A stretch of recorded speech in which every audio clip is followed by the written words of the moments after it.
हर बुरी चीज में कुछ अच्छा ढूंढने का प्रयास करो, तभी आपके साथ हर वक्त अच्छा होता जाएगा। अच्छाई ही एक है जो इंसान को आगे लेकर जाती है और बुराई इंसान को और भी नीचे लेकर जाती है। इसलिए हमेशा अच्छी सोच के साथ हर काम करें। ऐसी सीख गौतम बुद्ध ने कई सालों पहले उस वक्त की पीढ़ी को क्यों दी थी? इसके पीछे का रहस्य क्या है? आज इसी रहस्य के बारे में हम गौतम बुद्ध की कहानियों के माध्यम से जानेंगे। तो बिना देर किए चलिए उन कहानियों की शुरुआत करते हैं। पहली कहानी, कर्म क्या है? एक बार गौतम बुद्ध से उनके एक शिष्य ने पूछा, गुरुजी, कृपया हमें बताइए कि असल में कर्म क्या है। तब गौतम बुद्ध ने अपनी शिष्य से कहा कि कर्मों को समझने के लिए मैं तुम्हें एक कहानी सुनाता हूं। इस कहानी से तुम समझ जाओगे कि कर्म क्या है। गौतम बुद्ध अपने शिष्य को कहानी सुनाना आरंभ करते हैं। बुलंद शहर का एक राजा था। वो एक दिन घोड़े पर बैठकर अपने राज्य का भ्रमण कर रहा था। चारों तरफ भ्रमण करने के बाद वो एक दुकान के सामने आकर रुक गया।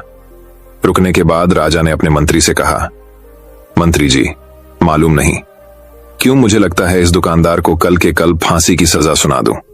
इसे मृत्यु दंड देने की मुझे इच्छा हो रही है। मंत्री राजा से इसका कारण पूछ पाते, इससे पहले राजा उसके आगे निकल गए।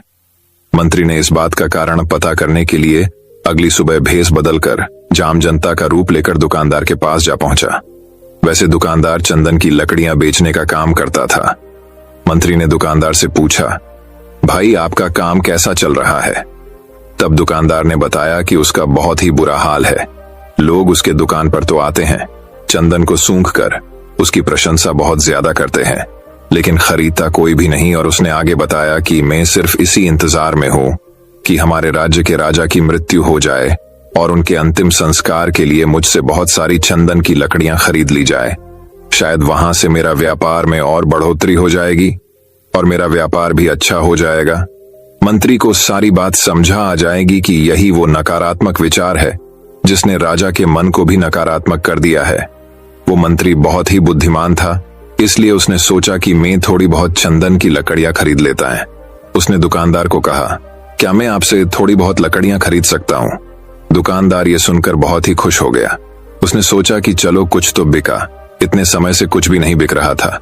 उसने चंदन के लकड़ी को कागज से लपेटा और अच्छी तरह से पैकिंग करके वो लकड़ी मंत्री को दे दी।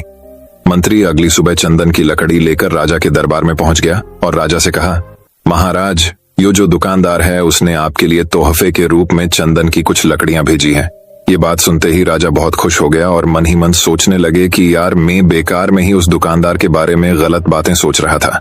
राजा ने चंदन की लकड़ी को हाथ में लिया। उसने अच्छी तरह से उसको सूंघा। उसमें से बहुत ही अच्छी सुगंध आ रही थी। राजा इससे बहुत ज्यादा खुश हुए और उस दुकानदार के लिए मंत्री के हाथों से सोने के सिक्के भिजवा दिए। उसी आम जनता का रूप लेकर मंत्री अगले दिन सोने के सिक्के के साथ दुकानदार के पास पहुंचा। दुकानदार बहुत ही खुश हुआ। उसने सोचा, मैं राजा के बारे में कितनी गलत बातें सोच रहा था। राजा तो बड़े ही दयालु हैं दोस्तों। यहीं पर गौतम बुद्ध ने यह कहानी खत्म कर दिया। ये कहानी जब खत्म हुई तब गौतम बुद्ध ने पूछा कि अब आप बताइए कि कर्म क्या होता है। शिष्य ने उत्तर देते हुए कहा कि शब्द ही हमारे कर्म है। हम जो काम करते हैं वही हमारे कर्म है। जो हमारी भावनाएं हैं वही हमारे कर्म है। गौतम बुद्ध ने सभी शिष्य के जवाब सुनने के बाद ये कहा, आपके विचार ही आपके कर्म है। अगर आपने अपने विचारों पर नियंत्रण करना सीख लिया तब आप एक महान इंसान बन जाते हैं। जब आप अच्छा सोचते हैं तब आपके साथ अच्छा होता ही है और वो होता ही रहेगा। दोस्तों, आपने देखा कि अगर आप अच्छा सोचोगे तो दूसरे लोग अपने आप आपके बारे में अच्छा सोचने लग जाएंगे। इसलिए अच्छा सोचने की कोशिश करो। हाँ, बुरे विचार आएंगे, फिर भी आपको इसके लिए अवेयर होकर अच्छा सोचना चाहिए। अच्छा सोचकर तो देखिए, तब अच्छा ही होने लगेगा। बुराई में भी अच्छाई को ढूंढे और आपके साथ तब अच्छा ही होने लगेगा। मैंने ऐसा खुद करके देखा है। तो दर्शकों, अब चलिए हमारे दूसरे कहानी की शुरुआत करते हैं। दूसरी कहानी, हीरा और उसकी परख। बहुत साल पहले की बात है। एक व्यक्ति को उसके पिता ने मरते समय 2 बड़े हीरे देते हुए कहा कि इनमें से एक असली हीरा है और एक कांच का टुकड़ा है। परंतु आज तक कोई भी इंसान ही पहचान नहीं पाया है कि इनमें कौन असली है और नकली है। ये मेरा स्वर्गीय पिताजी की दी हुई निशानी है जिसे आज मैं तुम्हें सौंप रहा हूं। उस व्यक्ति के पिता ने यह कहकर अपने प्राण त्याग दिए थे। उस व्यक्ति का नाम था गोपाल। पिता के मरने की कुछ दिन बाद गोपाल अपने राज्य के राजा के पास गया और उनसे कहा कि मेरे पास एक जैसे दो हीरे हैं, जिसमें एक असली है और एक कांच का है। यदि कोई उन हीरों को परख कर असली और नकली के बारे में बता देगा तो मैं यह हीरा राज्य के राजकोष में जमा कर दूंगा, और यदि कोई उसके बारे में सही सही नहीं बता पाएगा तो ऐसी स्थिति में आपको मुझे राजकोष में से हीरे की कीमत का धन देना पड़ेगा। राजा ने गोपाल की शर्त मान ली और कई पारखियों को उन हीरों को पहचान की कार्य में लगा दिया, परंतु राज्य का कोई भी पारखी उन हीरों में से असली और नकली हीरे के बारे में नहीं बता पाया। अतः राजा को गोपाल को उसके हीरे की कीमत का धन अपने राजकोष से देना पड़ा। इसी तरह गोपाल दूसरे कई बड़े राज्य में गया, वहां की राजाओं से भी इसी प्रकार की शर्त रखकर जीतता आया और अपने हीरे को बिना बेचे ही बहुत सारी धन एकत्र कर लाया। गोपाल अपने उस धन को लेकर खुशी खुशी अपने घर वापस आ रहा था कि रास्ते में उसे एक छोटा सा राज्य और मिला। गोपाल ने उस राज्य के राजा से भी जाकर भेद की, जाड़े का समय था, इसलिए उस छोटे से राज्य के राजा ने अपने दरबार खुले मैदान में लगा रखा था, जिससे सभी दरबारी और राज्य की जनता धूप सेकते हुए राज दरबार का काम निपटा रही थी। तभी गोपाल भी राजा से इजाजत लेकर वहां आया और उसने राजा से कहा कि मेरे पास दो हीरे हैं, जिसमें एक असली और एक नकली है। मैं हर राज्य के राजा के पास जाता हूं और दोनों हीरों को परखने के लिए कहता हूं, पर आज तक मेरे उन दो हीरों को कोई परख नहीं पाया है। इसलिए मैं विजेता बनकर घूम रहा हूं और अब आपके राज्य में अपनी वही शर्ट लेकर आया हूं। गोपाल ने अपने दोनों हीरे राजा के सामने पर रखकर कहा, अगर आपके राज्य में किसी ने मेरे असली और नकली हीरे को परख लिया तो मैं हार जाऊंगा और अपना यह कीमती हीरा आपके राज्य के राजकोष में जमा करवा दूंगा। यदि आपके राय में कई इन्हें परख नहीं पाया तो इस हीरे की जो कीमत है, इतनी धनराशि आपको मुझे देनी होगी। राजा और राजा की दरबारियों ने उन हीरों को देखकर कहा कि हम नहीं परख सकते हैं कि इसमें कौन असली है और कौन नकली है। तभी प्रजा के बीच में से एक जंघा आदमी उठा और उसने कहा कि मुझे इन हीरों को परखने का एक अवसर दिया जाए। बात राज्य की प्रतिष्ठा का था, इसलिए राजा ने उस अंधे आदमी को नहीं रोका, उसको हीरे को परखने की इजाजत दे दी। उस अंधे आदमी ने उन दोनों हीरों को हाथ से छुआ और तुरंत ही कह दिया कि यह असली है और यह कांच का टुकड़ा है। अंधे की बात सुनकर गोपाल ने बोला, सही परखा आपने, परंतु मैं हारने से पहले यह जरूर जानना चाहूंगा कि बिना आंखों के हीरे और कांच को कैसे पहचाना आपने। उस अंधे आदमी ने कहा कि हम सभी लोग धूप में बैठे हुए हैं और तुम्हारे हीरे भी इन धूप में ही रखे हैं। जो इस धूप में भी ठंडा बना रहा है वो हीरा है और जो गर्म हो गया वह कांच है। दोस्तों, हमारे जीवन में भी आप इस बात को देखना कि जो इंसान बात बात पर गर्म हो जाए, किसी से उलझ जाए, वह इंसान कांच है, और जो इंसान विपरीत परिस्थितियों में भी ठंडा रहे वो इंसान हीरा होता है। तो अगर कुछ बनना है तो हीरा बनो, फालतू के कांच नहीं तो दर्शकों। अब चलिए हमारी तीसरी कहानी की शुरुआत करते हैं। तीसरी कहानी, चाणक्य जैसी एक आदमी। एक बार मूसलाधार वर्षा होने के कारण एक नदी के किनारे बसे एक गांव में भीषण बाढ़ आ गई। नदी के पानी ने रात के अंदर उस गांव को चारों तरफ से घेर लिया था। पानी तेजी से लोगों के घरों में घुसना शुरू हो गया था। लोग घबराकर अपने घरों का सामान बेचने में लग गए थे। तब तक लोगों के लगभग सारे जानवर पानी में बहकर इधर उधर जाने लगे। तब गांव के सभी लोग अपने जरूरत का सामान लेकर अपने परिवार सहित गांव से थोड़ी दूर एक ऊंचे टीले पर जाकर बस गए और बारिश के रुकने और अपने गांव से नदी के पानी के निकलने की प्रतीक्षा करने लगे थे।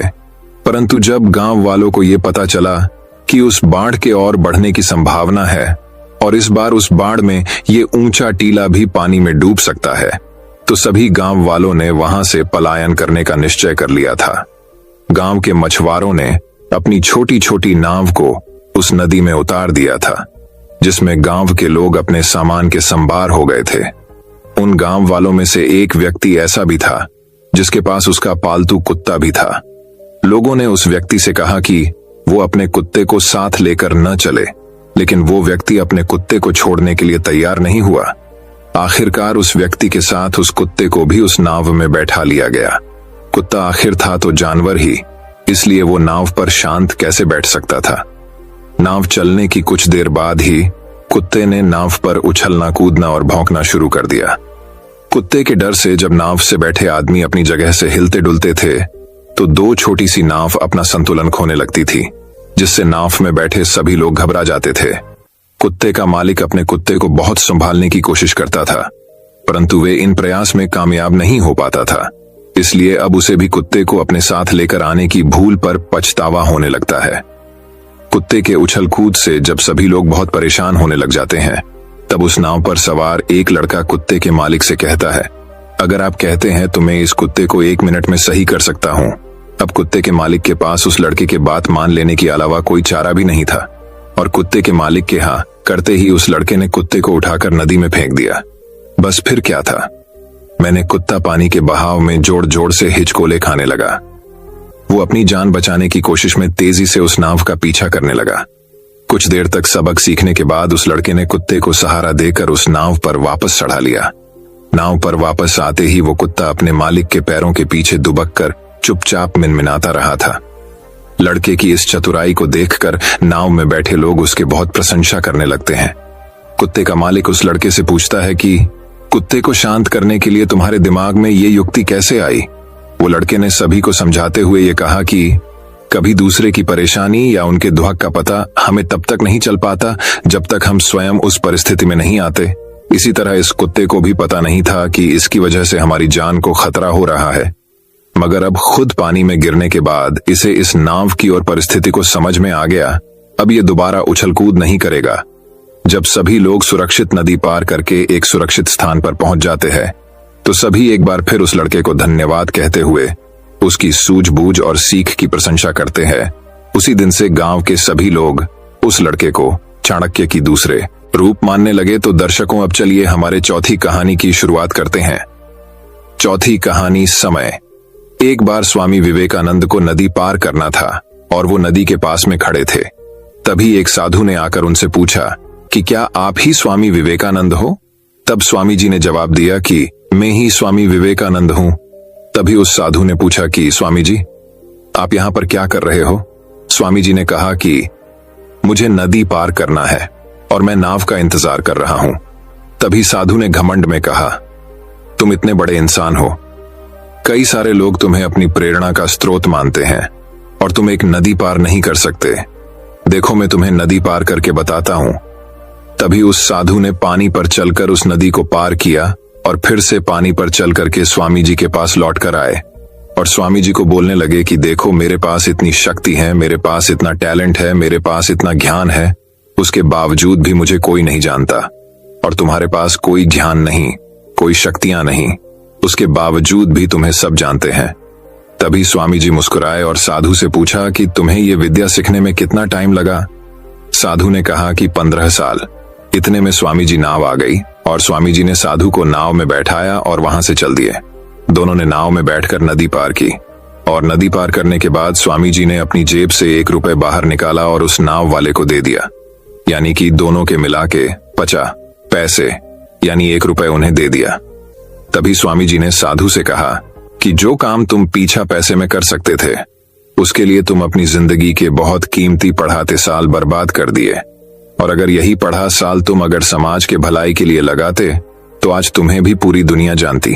और मैंने यही किया, इसलिए आज मुझे पूरी दुनिया जानती है और तुम्हें कोई नहीं जानता। और स्वामी जी ने फिर से उस साधु से कहा कि तुम्हारी तरह ही कई सारे लोग इसी तरह से अपने दिन, हफ्ते, महीने और साल लगा देते हैं जिनका उनकी जिंदगी में कोई मतलब नहीं निकलता। इसलिए दोस्तों, आप अपनी टाइम को ऐसी जगह पर लगाओ जहां पर उसका एक्चुअल में कोई मतलब निकले, क्योंकि टाइम से बढ़कर इस दुनिया में कोई भी इंपॉर्टेंट चीज नहीं है। अगर समय बर्बाद तो जिंदगी भी बर्बाद। आपने अक्सर ज्यादातर लोगों को कहते सुना होगा, काश समय रहते ही हमने उस काम को कर लिया होता तो आज हम वो बन जाते।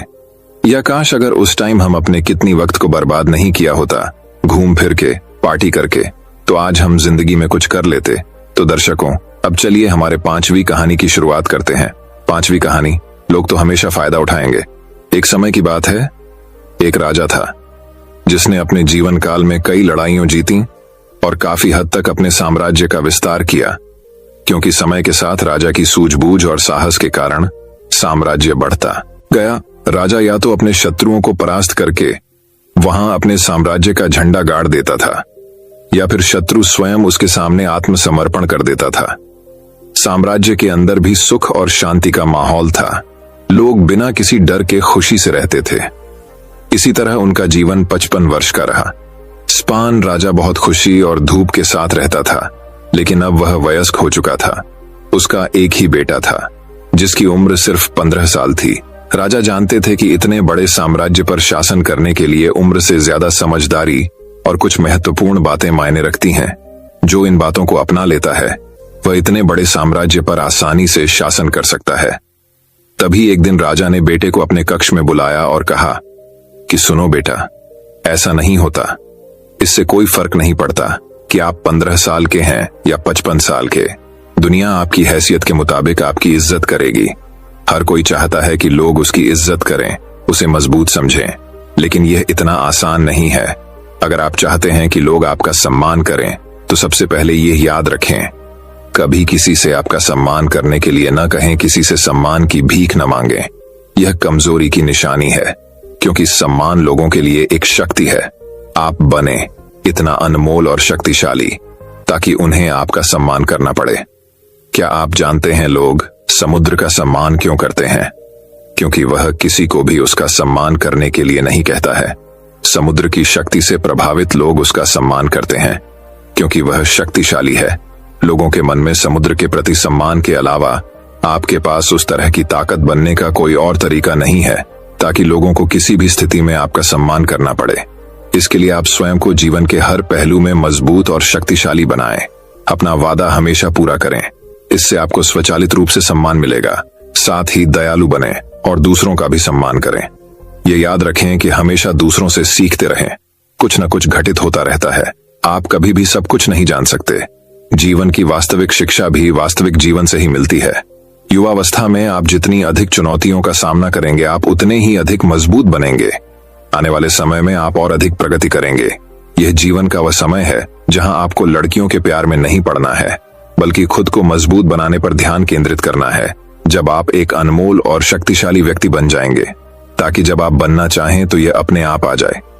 अपने जीवन में बेहतरी लाएं और आगे बढ़ना शुरू करें, तो कुछ लोग आपको पीछे खींचने की कोशिश करेंगे।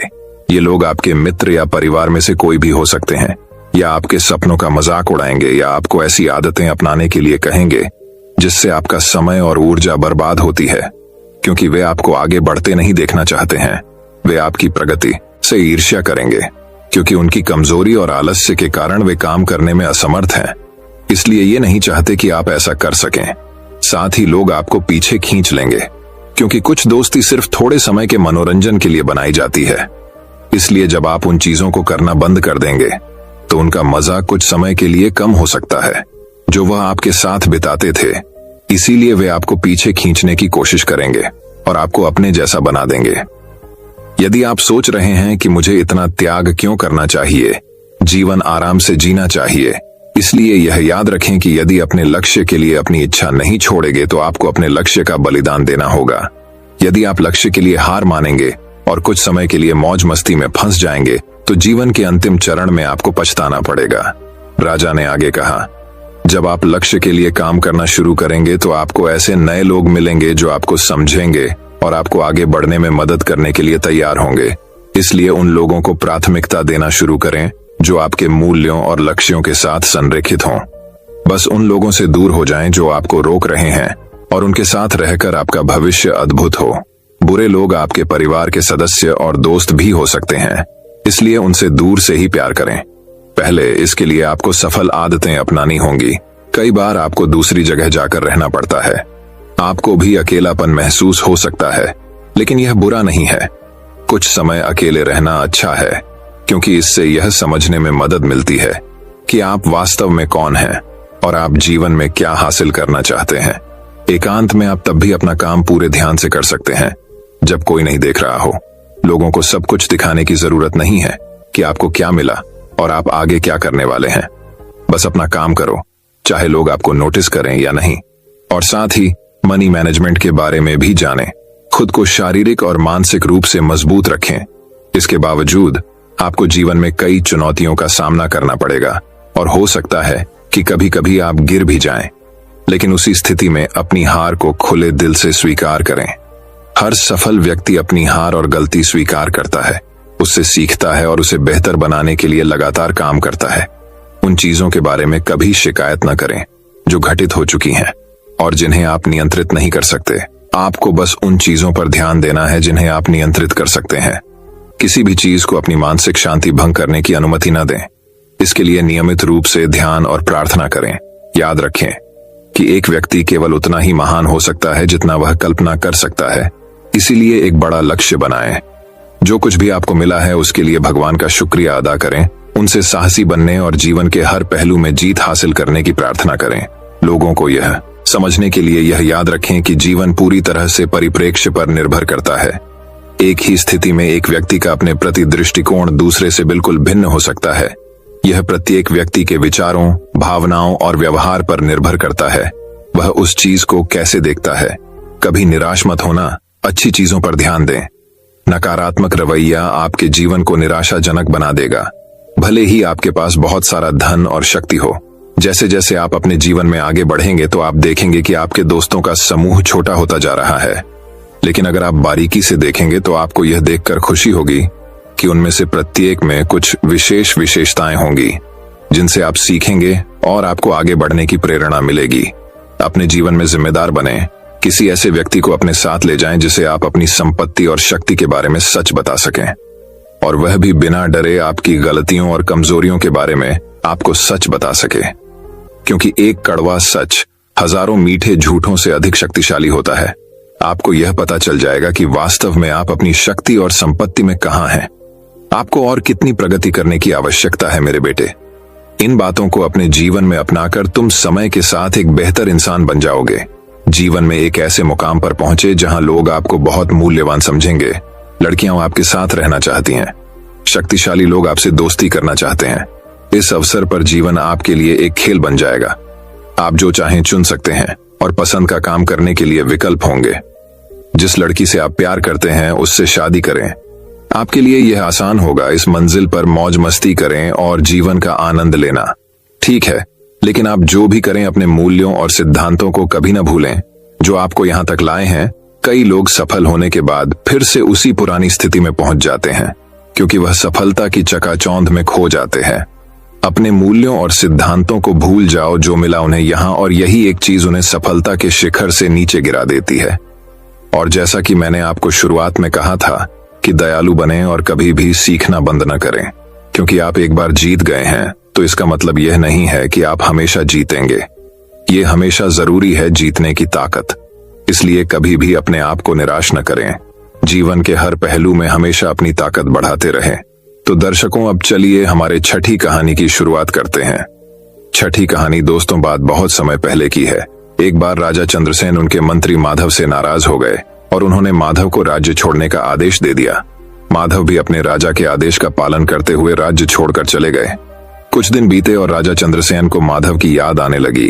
क्योंकि चंद्रसेन को सभा में कोई भी निर्णय लेना होता था तो वह माधव की सलाह से ही लेते थे और उन्हें निर्णय लेने में आसानी होती थी। फिर एक दिन चंद्रसेन ने अपने सैनिकों को कहा कि जाओ माधव को ढूंढकर मेरे पास वापस लाओ।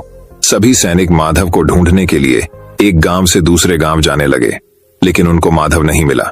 फिर राजा चंद्रसेन ने माधव को ढूंढने के लिए योजना बनाई और उन्होंने अपने सैनिकों को कहा कि जाकर गांव में संदेश दो कि मुझे हर गांव से बुद्धि से भरा हुआ घड़ा चाहिए।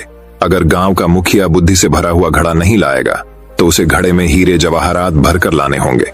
ये संदेश सभी गांव वालों के पास पहुंच गया और सभी गांव के मुखिया परेशान हो गए।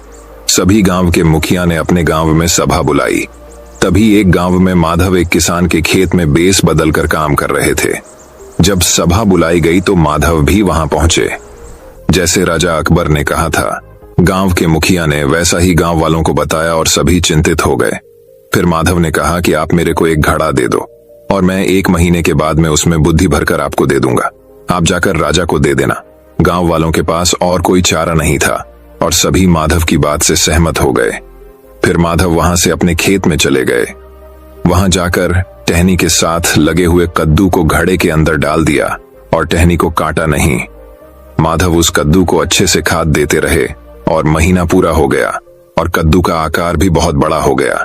अब कद्दू इतना बड़ा हो गया था कि वह घड़े के आकार से भी बड़ा लगने लगा था और उसे घड़े से बाहर नहीं निकल सकता था। फिर माधव ने घड़े को कपड़े के साथ ढककर गांव के मुखिया को दिया और कहा कि जाकर राजा चंद्रसेन से कहना कि घड़े के अंदर बुद्धि है और इस घड़े को बिना तोड़े और इसको बिना कांटे बाहर निकालना है।